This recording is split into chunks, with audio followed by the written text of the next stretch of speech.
আজকে আমি খুব এক্সাইটেড, কারণ আজকে আমরা আমাদের রিয়েল গেম খেলা শুরু করে দিব। গেম মানে কি, অর্থাৎ আমরা ইংরেজি বলা শুরু করে দিব। আজকে আমাদের চতুর্থ ক্লাস, আমরা স্ট্রাকচার শিখে শুরু করব। স্ট্রাকচার শিখা মানেই হচ্ছে আমাদের ইংলিশ বলা শুরু।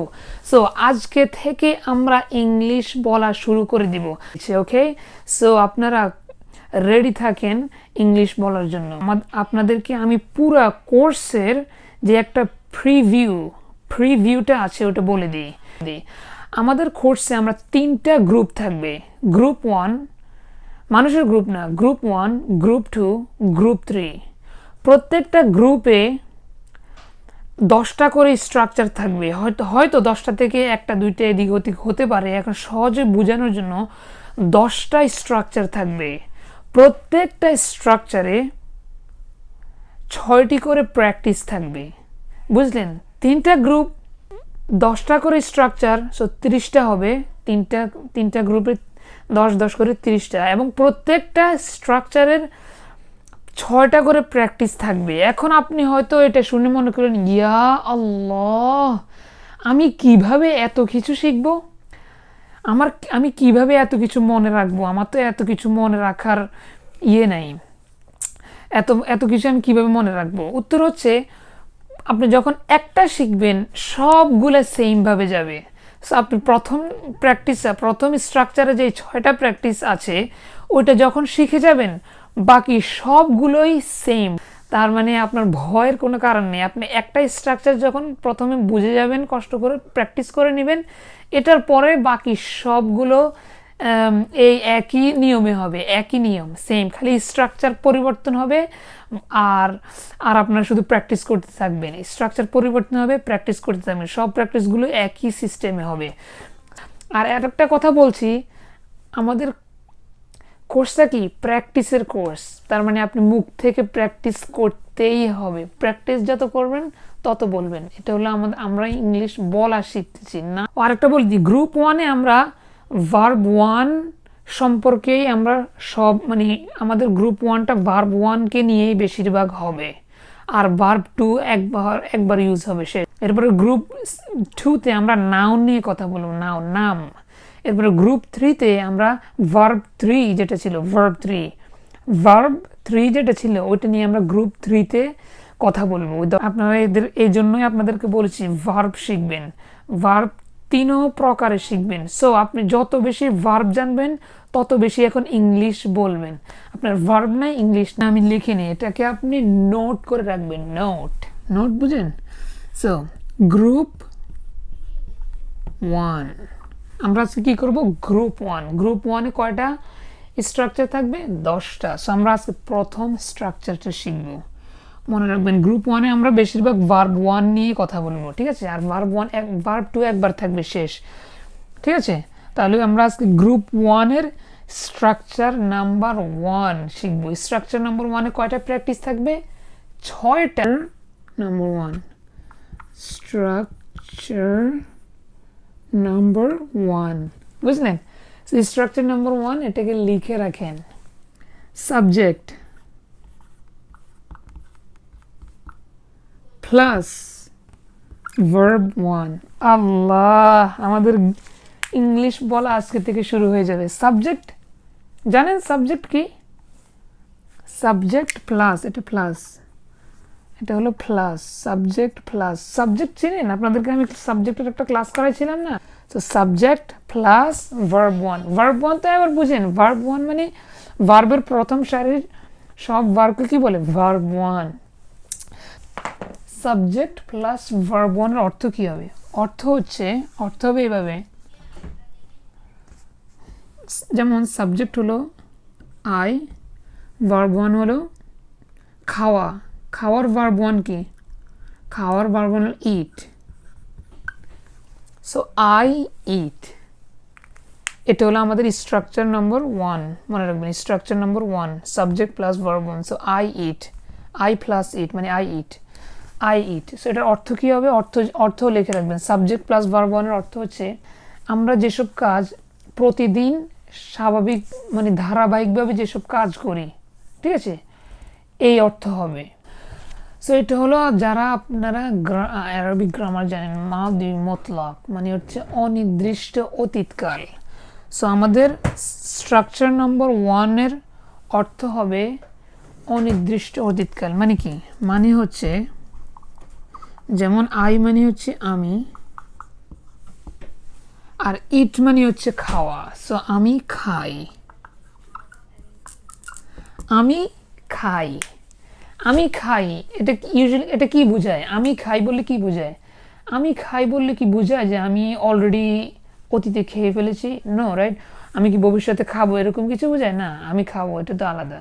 আমি খাচ্ছি এটাও বোঝায় না। আমি খাই এটা বোঝায় যে সাধারণত যে আমরা একটা কাজকে ডেইলি করি, যেমন আমি প্রতিদিন স্কুলে যাই, আমি প্রতিদিন খাবার খাই, আমি প্রতিদিন নাচ করি, আমি প্রতিদিন গান গাই, আমি প্রতিদিন গোসল করি, শাওয়ার নেই। সো আমরা ডেইলি এভরিডে সাধারণত যেই কাজগুলো হয় এটার অর্থ, এই স্ট্রাকচারের অর্থ হলো ওইটা। ঠিক আছে?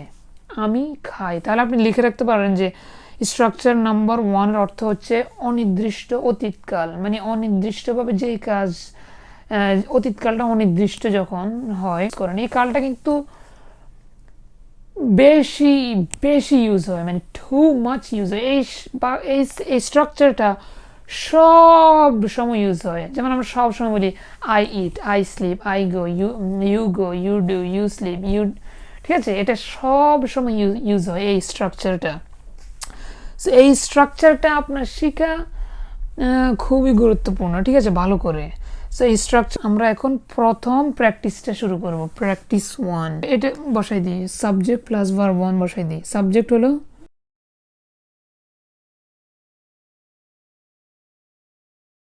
দেখে রাখেন। তাহলে ভার্ব 1 হলো কি? খাওয়া। খাওয়ার ভার্ব 1 কি ভাইয়া? ভার্ব তো বুঝেন, কাল। ভার্ব তো হচ্ছে কি কাল না? বললাম না ভার্বের 3টা ফর্ম। ভার্ব নম্বর 1, এটা হলো ভার্ব নম্বর 1। তো খাওয়া, খাওয়া একটা অ্যাকশন। অ্যাকশন তাহলে এটার ইংলিশ কি? অ্যাকশন। ভার্ব 1 কি? ইট। ইট, আই ইট মানে কি? আই ইটের অর্থ কি হবে? আমি খাবো না আমি খাচ্ছি, আমি খাইতেছি, আমি খাইতেছিলাম, আমি খাইতে চাই, আমি কি খাইতে, আমি খাইতে পারি, এরকম অর্থ হবে। এটার অর্থ হলো আমি খাই। এটা কোন কালের মধ্যে পড়ছে? মানে অতীতকালের। এটা অতীতকাল, বাট অনির্দিষ্ট অতীতকাল। মানে এটা এটা মানে কি? এভরিডে আমরা যেসব কাজ করি সাধারণত ডেইলি ডেইলি যে সমস্ত কাজ করা হয় সাধারণত তখন এই ইউজ হয়। আমি খাই, মনে রাখবেন অর্থ সবসময় সেম হবে। আমি খাই। উই, উই তো হলো সাবজেক্ট। ভার্ব নাম্বার কত? 1। উই ইট, অর্থ কি হবে? আমরা খাই। ঠিক আছে? এরপর হচ্ছে ইউ। ইউ মানে কি? তুমি। তুমি এক বচন, মনে আছে? এক বচন বহু বচন কোনটা কি এগুলো বুঝেন না? এক বচন বহু বচন, এটা হচ্ছে এক বচন বহু বচন, ফার্স্ট পারসন। ঠিক আছে? আমরা খাই। ইউ ইট মানে কি? তুমি খাও, তুমি খাও। এটা কোনো আদেশ না, আমর না, এমন না যে তুই খা, ওটার জন্য আলাদা, ওটা আলাদা। এটা মানে তুমি খাও সাধারণত বুঝে, যেটা বোঝায় সাধারণত তুমি খাও, তুমি ইউজুয়ালি এটা করো আর কি। ইউ ইট, ইউ হলো বহু বচন। এখন একটা এক বচনে একটা বহু বচন, এই কারণে দুইবার লেখা হয়, বাট জিনিসটা তো সেম। তোমরা খাও। ঠিক আছে? তোমরা খাও। হি, একবার আসেন, অনেকে এটার মধ্যে প্যাচ লাগান, অনেকে বলেন হি। হি, হির সময় মনে রাখবেন হি হলো থার্ড পারসন। থার্ড পারসনের সময় ভার্ব 1 এর সাথে কি যোগ হবে জানেন? প্র্যাকটিস 1 এ এস যোগ হবে। হি ইটস, মনে রাখবেন এটা, যে সাবজেক্ট প্লাস ভার্ব 1 স্ট্রাকচার নম্বর 1 এ। ঠিক আছে? স্ট্রাকচার নম্বর 1 এ যখন প্র্যাকটিস করব পার্সনের ক্ষেত্রে থার্ড পারসন সিঙ্গুলারের সময় ভার্ব 1 এর সাথে এস যোগ হবে। এস, এস কেন যোগ হবে? এটা হলো গ্রামাটিক্যাল রুল। আমাদের এত রুল যাওয়ার দরকার নাই। রুল মানে কি? সিঙ্গুলারের থার্ড পারসনের যখন সিঙ্গুলার হয় তখন এস যোগ হবে, এটাই রুল। ঠিক আছে? কেন হবে? সো হি ইটস, মনে রাখবেন এস যোগ হবে। অনেকে তার মানে কি শিও তো সিঙ্গুলার, ঠিক আছে না, থার্ড পারসন সিঙ্গুলার, তার মানে এখানেও এস যোগ হবে, শি ইটস। দে, দে হলো বহুবচন, বহুবচনের ক্ষেত্রে এস যোগ হবে না, সো দে ইট, দে ইট। ইট, ইট মানে কি, ইট কি সিঙ্গুলার নাকি প্লুরাল, এক বচন না বহুবচন? তো ইট হলো এক বচন, আবার ইট হলো থার্ড, আবার আপনাকে বললাম না ইট আর নাম এটা থার্ড পার্সনের মধ্যে অন্তর্ভুক্ত। সো ইট মানে হচ্ছে ইহা, সো ইহাও হচ্ছে এক বচন, তাহলে ইহার ক্ষেত্রেও কি হবে, এস যোগ হবে, ইট it's, E A sorry E A T S, it it's. Name, name মানে কি নাম। সো আপনি যদি একটা নাম ইউজ করেন, যেমন আমার নাম ইউজ করেন আমি, নেম, নেম, আমার নাম ইউজ করেন জাফর, একটা নাম ইউজ করেন, তাহলে জাফর আর হি সেম, থার্ড পারসন সিঙ্গুলার, ঠিক আছে, তাহলে এস যোগ হবে, জাফর ইটস। মনে রাখবেন, আপনি যদি দুইটা নাম বলেন যে জাফর অ্যান্ড আব্দুল, জাফর এবং আব্দুল খায়, তখন আপনি কিন্তু যেহেতু দুইজনের নাম বলছেন, দুইজনে একটা অ্যাকশন করছে, তখন যেহেতু দুইজন, তখন এটা বহুবচনে চলে আসে, তখন দের যেই অবস্থা ওই অবস্থা হয়ে যাবে, কারণ তখন বহুবচন। সো থার্ড পার্সনের যখন বহুবচন তখন এস যোগ হয় না, তখন যখন এ কারণে আপনি যখন বলবেন দুইজন মানুষ একটা কাজ করে, এই ফর্মে আসে, এই স্ট্রাকচারে যখন পড়ে, জাফর অ্যান্ড আব্দুল ইট, জাফর এবং আব্দুল খায়, তখন এস যোগ হবে না। কারণ কেন হবে না, থার্ড পারসন, কারণ এর নাম, কিন্তু দুইজন নাম হওয়ার কারণে দের যেই হুকুম, মানে দেই যেইভাবে হবে, দের সময় তো এস যোগ হবে না, কারণ প্লুরাল বহুবচনের সময় এস যোগ হবে না, এটা হচ্ছে নিয়ম। সো দুইটা নাম বললে এস যোগ হবে না, সো আমরা দুইটা দিয়ে প্র্যাকটিস করবো না, আমরা সবসময় একজন নাম দিয়ে প্র্যাকটিস করবো, এই কারণে এস যোগ হবে। তাহলে একটাতে এস যোগ হবে সিঙ্গুলার, আরেকটা হলো এটা সিঙ্গুলার সেম, আর এই দুইটাও সিঙ্গুলার, মানে সিঙ্গুলার মানে এক বচন, এক বচন, এই কারণে এস যোগ হবে, দের মধ্যে হবে না কারণ এটা বহুবচন। তাহলে এখন হি ইটস মানে কি, সে একজন পুরুষ খায়, সে খায়। সো আপনি বলার সময় সে যদি বুঝেন যে হি মানে পুরুষ, তাহলে আর পুরুষ বলা লাগে না, সে খায়। শি ইটস মানে সে খায়, মহিলা। দে ইট মানে তারা খায়, আমরা তো একটু বাঙালি, বেশি খাই করে দেখ, খাওয়া চলে আসছে প্রথমে, ঠিক আছে। ইট মানে কি ইহা, তাহলে ইহা খায়, আপনার বলবেন ইহা খায় মানে কি, মানে এখানে ইহা খায় মিলে না, ইহা খায় মানে আপনি একটা গরুর দিকে ইঙ্গিত করে বলতে পারেন যে গরু ইটস, এরপর বলতে পারেন ইট ইটস মানে গরুটা খায়, ঠিক আছে, গরু খায়। সো জাফর ইটস মানে কি জাফর খায়, আমি তো সবসময় খাই, বুঝছেন, এ কারণে জাফর খায়। প্র্যাকটিস করেন না, দেখেন না, ইংলিশ বলা তো শুরু, আই ইট আমি খাই, উই ইট আমরা খাই, ইউ ইট তুমি খাও, ইউ ইট তোমরা খাও, হি ইটস সে খায়, শি ইটস সে খায়, দে ইট তারা খায়, ইট টান হবে না, ইটস বলার সময় একটু টান হবে, ইট ইটস, আপনারা বলুন ইট ইটস, এটার মধ্যে পার্থক্য কি, ইট বলতে কোনো টান হয় না, ইটস বলে একটু টান হয়, ইট ইটস ইহা খায়, জাফর ইটস খায়, জাফর খায়। এবার বুঝছেন এস কোথায় যোগ হয়, কেন যোগ হয়, সিঙ্গুলার থার্ড পার্সনের সিঙ্গুলারের সময় এস যোগ হয়, ঠিক আছে, প্লুরালের সময় বহুবচনের সময় এস যোগ হয় না, অন্যগুলোতে এস এমনি যোগ হয় না, সেকেন্ড পার্সন আর ফার্স্ট পার্সনে এস যোগ হয় না। সো ইট আর জাফর যেহেতু ওই ফার্স্ট পার্সন সিঙ্গুলারের মতো সিঙ্গুলারই, সেই কারণে এস যোগ হবে, ঠিক আছে, এই ফর্মে মনে রাখবেন, স্ট্রাকচার মনে রাখবেন, ঠিক আছে। এটা হলো প্র্যাকটিস নাম্বার 1, এটা কি নাম্বার 1, প্র্যাকটিস নাম্বার 1। তাহলে আপনি একবার, আপনার যদি 10টা ভার্ব জানা থাকে, তাহলে আপনার কতগুলো ইংলিশ শেখা হয়ে গেল? আপনি যদি 100টা ভার্ব জানা থাকে আপনার কতটুকু ইংলিশ জানা হয়ে গেল? এবার আপনার যদি 1000টা ভার্ব জানা থাকে তাহলে আপনি 1000 ইংলিশ সেন্টেন্স অলরেডি জানেন না? আপনি 1000 ইংলিশ সেন্টেন্স অলরেডি জানেন যদি আপনি 1000 ভার্ব জানেন। এখন আসেন, এটা কিন্তু জানার বিষয় না, এটা হলো বলার বিষয়। আমরা এখন ইংলিশ বলতে আসছি এখানে, হলো স্পিকিং ইংলিশ কোর্স, বলার কোর্স, বলা। সো আপনি বলতে যদি চান তাহলে প্র্যাকটিস করতে হবে। সো আপনি শুধু ভার্বগুলো জানা থাকলেই লাভ হবে না, ভার্বগুলো মুখ থেকে বলে প্র্যাকটিস করতে হবে। এরপরে যখন আপনি রিয়েল লাইফে আসবেন তখনই আপনি ক্যাচ করে ফেলতে পারবেন, এটা হলো স্ট্রাকচার এর এত, সো আমি এটা জানি। তখন আপনাকে মিনিমাম 5টা ভার্ব দিয়ে প্র্যাকটিস করবেন, ঠিক আছে? মিনিমাম 5টা ভার্ব দিয়ে। সো আপনার পছন্দের ইজি ভার্ব কোনটা ওইটা আয়না এগুলা প্র্যাকটিস করবেন, এগুলাকে লিখে রেখে প্র্যাকটিস করবেন। একবার লিখে বাকি ভার্ব আইনে শুধু প্র্যাকটিস করবেন। প্র্যাকটিস করা হলো ভেরি ইম্পর্টেন্ট, ঠিক আছে? কারণ অনেক সময় এস আসবে না মুখ থেকে, তারপরে আপনি যে ভার্বগুলো বলতেছেন আপনার ভার্বগুলো বের হবে না মুখ থেকে, কারণ আপনি জীবনে ইউজ করেন ভার্ব বাইরে হবে কেউ একভাবে, এটা সম্ভব প্র্যাকটিসের মাধ্যমে, ঠিক আছে?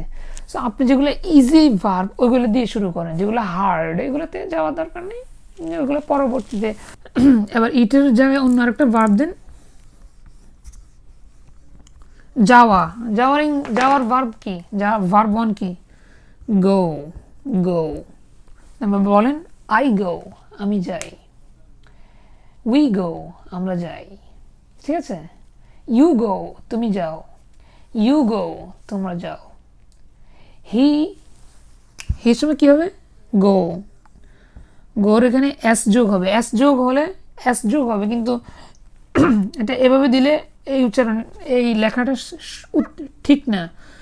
ও যখন হয় তখন ই আর এস যোগ হয়, সেম এস, বাট আপনি ই ছাড়া এটা এস এটা যায় না, এবার পড়া যায় না, মানে GOS কোনো ইয়ে হয় না, এটা ভুল। এই কারণে GOES, ঠিক আছে? ওই সেম এসই বাট ই এর সাথে আসছে ওর কারণে।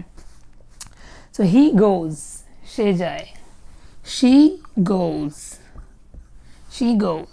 সে যায়, ঠিক আছে? শি গোজ, সে যায়।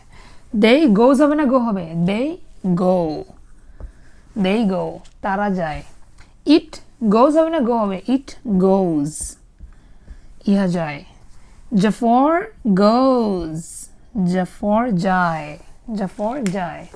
হলো প্র্যাকটিস। তো আপনারা প্র্যাকটিস করেন নিজে নিজে। I go, we go, he go, you go, তুমি যাও, তোমরা যাও। হি গোজ, সে যায়। শি গোজ, সে যায়। দে গো, তারা যায়। ইট গোজ, ইহা যায়। জাফর গোজ, জাফর যায়। বুঝে আসছে? Structure 1, practice 1। এখন আমরা প্র্যাকটিস 2তে যাব। তো আপনি আরও 3-4টা দিয়ে পড়েন। মনে করেন স্লিপ, শোয়ার ইংরেজি কি? একটা যাওয়া, খাওয়া, আর একটা কি? আরও একটা ইজি কি? ওয়ান্ট মানে চাওয়া। তাহলে আই ওয়ান্ট, আমি চাই। আই ওয়ান্ট, নুন কই, সরি এন কই। আই ওয়ান্ট, আমি যাই। এবার পরে করে পড়েন। উই ওয়ান্ট, আমরা যাই। নাকি উই ওয়ান্টস বলবেন আর কোনো সময়? ওয়ান্টস না, কেউ আপনারা কোনো সময় বলেন আই ওয়ান্টস, আমি যাই। এস যোগ হবে না, কারণ কি? স্ট্রাকচার 1 ভার্ব 1 এস যোগ হয় না, শুধু সিঙ্গুলারের ক্ষেত্রে এস যোগ হয়, মনে রাখবেন। সো আই ওয়ান্ট, আমি যাই। কোনো সময় বলবেন না আই ওয়ান্টস, আমি যাই। আই ওয়ান্টস এস যোগ হবে না। আই ওয়ান্ট, আমি যাই। উই ওয়ান্ট, চাই, আমরা চাই। ইউ ওয়ান্ট, তুমি চাও। ইউ ওয়ান্ট, তোমরা চাও। হির ক্ষেত্রে কি হবে? হি ওয়ান্টস, সে চায়। ওয়ান্টস এস যোগ হবে। শি ওয়ান্টস, সে যায়। দে ওয়ান্ট, তারা চায়। যাই বলছি মনে হয়, তারা চায়। ইট ওয়ান্টস, ইট ওয়ান্টস, ঠিক আছে? দেখছেন আপনার মুখ থেকে বের হচ্ছে না, তার মানে কি? যে সমস্ত ভার্ব কমন, ঠিক আছে, 5-10টা দিয়ে প্র্যাকটিস করে ফেলবেন। প্র্যাকটিস ছাড়া হবে না। প্র্যাকটিস তো হলো বলা, এটা হলো আমরা স্পিকিং করছি। স্পিকিং করা মানে প্র্যাকটিস। প্র্যাকটিস ছাড়া আপনারা স্পিকিং করতে পারবেন না। So make sure that you practice, make sure আপনি প্র্যাকটিস করেন, ঠিক আছে? গেম শিখবেন, প্র্যাকটিস করবেন, এটা হলো গেম খেলা শিখিয়ে দেওয়া, এটাকে বলে গোড়া। যখন আপনি এগুলো শিখে যাবেন স্ট্রাকচারগুলো, তখন আপনার ইংলিশ ওই আর চিন্তা করতে হবে না, এরে আল্লাহ এটা কি ভুল বললাম না শুদ্ধ বললাম না, এটা কোনটা কি হবে, প্যাস গেসার লাগবে না। আপনার শুধু স্ট্রাকচার শিখবেন, ইংলিশ বলবেন, স্ট্রাকচার শিখবেন, ইংলিশ বলবেন, প্র্যাকটিস করবেন, ইংলিশ শিখবেন, বলবেন, সরি। তাহলে আপনি এখন যত ভার্ব লাগাবেন তত আপনি প্র্যাকটিস করুন ভার্ব দিয়ে। এখন আপনার ইচ্ছা আপনি কতটার মধ্যে আসলে আপনি খুশি, ঠিক আছে? এরপর যখন আপনি চালু হয়ে যাবেন তখন আপনি আর বেশি প্র্যাকটিস করা লাগবে না, তখন আপনি যে কোনো ভার্ব দিলে আপনি করে ফেলতে পারবেন ইজিতেই, ঠিক আছে? যেগুলো মুখ থেকে বের হয় না, এগুলোকে মুখ থেকে অনেকবার বলে বলা না, আমি তো প্র্যাকটিস নাকি, অনেকবার না বললে কি এটা প্র্যাকটিস হয় না, বুঝছেন ভাইয়া? ও সরি, আমি এটা বুঝতে ফেলতেছি কেন। সো উই ওয়ান্ট, ঠিক আছে? We want. এবার আসেন আমরা কোথায় যাব জানেন? প্র্যাকটিস নাম্বার 2-তে যাব। প্র্যাকটিস 2, মনে রাখবেন 2, প্র্যাকটিস 2। তাহলে আমরা যে বললাম আমি খাই, এটা হলো প্র্যাকটিস 1। প্র্যাকটিস 2 কি হবে?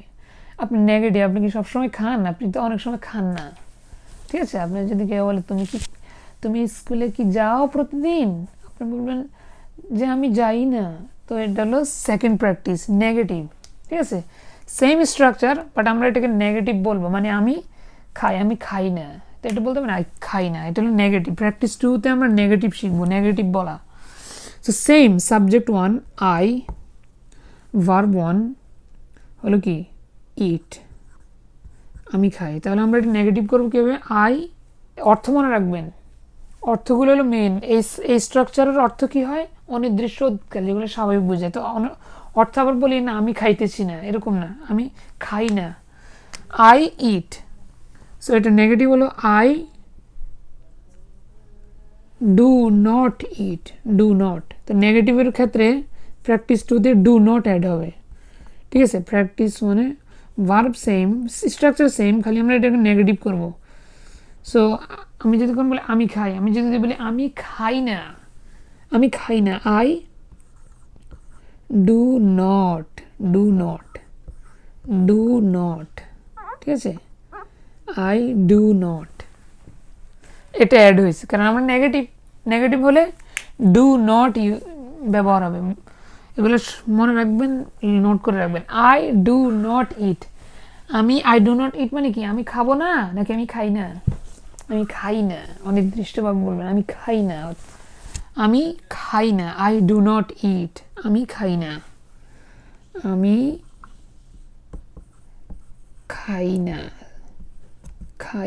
ঠিক আছে? খাই না। তাহলে পরেরটা কি হবে? We do not it, same thing, do not শুধু অ্যাড হলো, উই ডু নট ইট। মনে রাখবেন নেগেটিভের সময় ডু নট ইউজ। আপনি হয়তো বলতে পারেন যে শুধু নট কেন না, আপনি যদি বলেন শুধু নেগেটিভ করার জন্য নট বললে তো হয়, যে আই নট ইট, আমি খাই না, ঠিক আছে? আই নট ইট, আমি খাই না। আপনার মতো তো হবে না, আই নট ইট, এটা এভাবে ইউজ হয় না। ডু মিলে মানে ডু একসাথে ডু আসবে, আই ডু নট ইট। মনে রাখবেন ডু কিন্তু একটা ভার্ব আছে, ঠিক আছে না? ডু মানে করা, মনে আছে? ডু মানে হলো করা, কোনো কাজ করার ভার্ব কি? ডু। এটা ওই ডু না, এটা এমন না যে আই ডু আমি করি না ইট, এর অর্থ এমন না যে আই ডু আমি করি নট ইট, খাওয়া আমি করি না খাওয়া, এটার অর্থ এটা না। ডু এটা হলো ওই ডু না, ভার্বের ডু না, এটা হলো ওই নেগেটিভ করার যে ডু ওইটা। সো এটা হলো আরেকটা ডু, মনে রাখবেন, ঠিক আছে? Do not, I do not eat, আমি খাই না। সো অনেকে আপনারা জানেন, আপনারা কনফিউশন হয়ে যান কেন, মানে ডু মানে তো করা, তাহলে অর্থ হবে আই ডু আমি করি, নট ইট না খাই, আমি করি না খাই, ঠিক আছে? অর্থ এটা না, আই ডু নট ইট, আমি খাই না, এটা ওই ভার্ব না, এটা হলো নেগেটিভ করার ডু। সো এটা ডু আসবে, শুধু নট হবে না, নটের সাথে ডু আসবে, I do not eat. So same thing, পরেরটা হবে উই ডু নট ইট, আমরা খাই না, অর্থ কিন্তু মনে রাখবেন, আমরা খাবো না, না আমরা খাই না, সেম স্ট্রাকচার, আমরা খাই না, ঠিক আছে। পরেরটা হবে you, you do not eat, you do not eat, তুমি খাও না, ইউ ডু নট ইট, তোমরা খাও না। মনে আছে হি কিন্তু সবসময় প্রবলেম দিবে, কারণ হির ক্ষেত্রে এস যোগ হয়েছিল প্রথম প্র্যাকটিসে, মনে আছে এস, তার মানে নেগেটিভের মধ্যেও এস যোগ হবে। সো এসটা ইটের শেষে আবার যোগ হবে না, এসটা ওই ডু এ নিয়ে নেবে, ঠিক আছে। ওই এস যেটা ছিল ওইটা ইটস ভার্বের শেষে না হয়ে ডুর সাথে মিলে যাবে। সো হি ডুর সাথে যদি আমরা এস যোগ করি ই এস হয়, কারণ ও আর ওর সাথে এস যোগ হয় না, ওর সাথে হলে আরেকটা ই লাগে। So he does not, okay, does not eat. আপনি আবার এটা বলিন না হি ডাজ নট ইটস, এটা না, ওই এসটা এখানে ডুর সাথে লেগে গেছে, ঠিক আছে, ডু এসটা। সো হি সিঙ্গুলারের ক্ষেত্রে সবসময় এই একটা প্রবলেমে থাকবে, এই স্ট্রাকচারে মনে রাখবেন। হি ডাজ নট ইট, সে খায় না, অর্থ কী হবে, সে খায় না। আমি লিখতে পারছি না, আপনি লিখে নেন, সে খায় না। শি, পরটা আপনি বলেন শি ডাজ নট ইট, শির ক্ষেত্রেও same singular, so does not eat. এবার বুঝে আসতেছে কোথায় এস যোগ হয়, কেন he does not, do not. মনে রাখবেন এই ডু কিন্তু ওই ডু না, করা না, এটা হলো নেগেটিভ করার ডু, ঠিক আছে, বুঝলেন। শি ডাজ নট ইট, পরেরটা কি হবে, দে, দে ডু নট ইট নাকি does not eat, do not eat, কারণ এটা হলো ওই বহু বচন, বহু বচনের ক্ষেত্রে এস যোগ হয় না। দে ডু নট ইট, তারা খায় না। ইট, ইহা কি হবে, ইট ডাজ নট ইট নাকি ইট ডু নট ইট, অবশ্যই ডাজ নট, ঠিক আছে, eat does not eat. So name কার নাম, আমার নাম জাফর, জাফর ডোন্ট ইট নাকি Jafar does not eat, Jafar does not eat, does not eat, Jafar খায় না, খায় না, বুঝছেন, খায় না, এই লিখে রাখেন, বাংলা অর্থ লিখে রাখেন। তুমি খাও না, তোমরা খাও না, সে খায় না, সে খায় না, তারা খায় না, ইহা খায় না, জাফর খায় না, ঠিক আছে, খায় না, ঠিক আছে, বুঝেন কিছু ঢুকে। For doesn't eat, does not eat, Jafar খায় না, ঠিক আছে। তো আরেকটা হলো ডু নটকে আপনি ইজি করে বলতে পারেন ডোন্ট, ঠিক আছে, কিন্তু আপনি যদি ডু নটও বলেন নো প্রবলেম। সো ইউজুয়ালি আমেরিকাতে তো সব কিছু তাড়াতাড়ি কুইক, সো ডু নটকে আপনি যদি নটকে একসাথে বলেন তাহলে এই ডোন্ট এই মধ্যখানের ওটা পড়ে গিয়ে এখানে একটা এটা হয়, ডোন্ট মানে ইজি করার জন্য আর কি, ইজি করার জন্য। আই ডু নটকে কি বলে, আই ডোন্ট ইট বলে না, I don't know, I don't eat, I don't want to go, I don't want to do this, I don't. এই ডোন্ট আর কি ডু নট থেকে এটাকে ইজি করে একসাথে করে এটা দুটোটাকে একসাথে করে পড়া হয়। আই ডোন্ট ইজি করার জন্য, আই ডোন্ট ইট আমি খাই না, উই ডোন্ট ইট আমরা খাই না বলতে পারেন, ইউ ডোন্ট ইট তুমি খাও না, ইউ ডোন্ট ইট তোমরা খাও না, হি ডাজ নট কি ইজি করলে কি হবে, ওই যে নো সেম থিং, ডাজেন্ট মনে হয় এরকমই, ডাজ নট কি বলবেন, ডাজেন্ট। সো হি ডাজেন্ট ইট সে খায় না, ইজি করে। সো ডাজেন্ট, সো একটা হলো ডোন্ট, একটা হলো ডাজেন্ট। পরেরটা কি হবে, শি ডাজেন্ট ইট সে খায় না, শি ডাজেন্ট ইট। এরপরে হলো দে ডোন্ট ইট তারা খায় না। তারপরেরটা হলো ইট ডাজ নট আর কি, আপনি ডাজ নটও বলতে পারেন, ডাজেন্টও বলতে পারেন, এটা আপনার উপর ইচ্ছে করে আপনি যে বলতে চান। ডাজ নট ইট ইহা খায় না, Zafar does not eat, Jafar খায় না, ঠিক আছে, জাফর খায় না, জাফর ডাজ নট ইট। এবার বুঝছেন, অর্থ ঠিক রাখবেন, স্ট্রাকচার ঠিক রাখবেন। এখন আমার মনে হয় আজকে প্রথম ক্লাস তো হার্ড হয়ে যাবে আপনাদের জন্য, সো দুইটা প্র্যাকটিসে থাক, ঠিক আছে, একটা পজিটিভ প্র্যাকটিস, একটা নেগেটিভ প্র্যাকটিস, ঠিক আছে, মনে রাখবেন, একটা পজিটিভ প্র্যাকটিস, নেগেটিভ প্র্যাকটিস, ঠিক আছে। আমি খাই, আমি খাই না, ঠিক আছে, এগুলো হলো প্র্যাকটিসের উপরে। এখন আপনার যদি 1000, আপনি যদি 10টা ভার্ব থাকে, 10টা ভার্ব দিয়ে এগুলো প্র্যাকটিস করেন। পরেরটা আমি এমনি একটা বলে দিই, যেমন ওয়ান্ট দিয়ে বলি, আই ডোন্ট ওয়ান্ট, আমি চাই না, উই ডোন্ট ওয়ান্ট, আমরা চাই না, ইউ ডোন্ট ওয়ান্ট, তুমি চাও না, ইউ ডোন্ট ওয়ান্ট, তোমরা চাও না, হি ডাজন্ট ওয়ান্ট, সে চায় না, শি ডাজন্ট ওয়ান্ট, সে চায় না, they don't want, they doesn't না, দে ডাজন্ট ওয়ান্ট, এটা হবে না, দে ডু নট ওয়ান্ট, কারণ মনে রাখবেন এস যোগ হয় সিঙ্গুলার ক্ষেত্রে, প্লুরাল নো, সো প্লুরাল দে ওই আগেরগুলোর মতো এস যোগ হয়, কারণে ওই এসটা ডুর সাথে এসে লাগছে, সো দে ডোন্ট ইট, এরপরে ইট does not it, it does not want, it doesn't want, এটা চায় না, ইট ডাজন্ট ওয়ান্ট, এটা চায় না, জাফর ডাজন্ট ওয়ান্ট, জাফর চায় না। আপনাদের কি বুঝতে কষ্ট হচ্ছে? বুঝতে কষ্ট হলে কিন্তু সমস্যা, কারণ বুঝার পরে গেম বুঝার পরে খেলার দায়িত্ব আপনার, বুঝছেন? গেম বুঝবেন, গেমের মধ্যে যদি প্যাচ লাগে অবশ্যই কমেন্ট করুন। আপনারা যারা ভিডিও দেখেন লাইক করবেন, হ্যাঁ, আর কমেন্ট করে বলবেন কোনটা, আপনারা যখন লাইক করেন তাহলে ভিডিওটা অন্যদের কাছে যায়। সো আর কমেন্ট করে জানাবেন কোথাও যদি কনফিউশন থাকে, কনফিউশন যদি থাকে।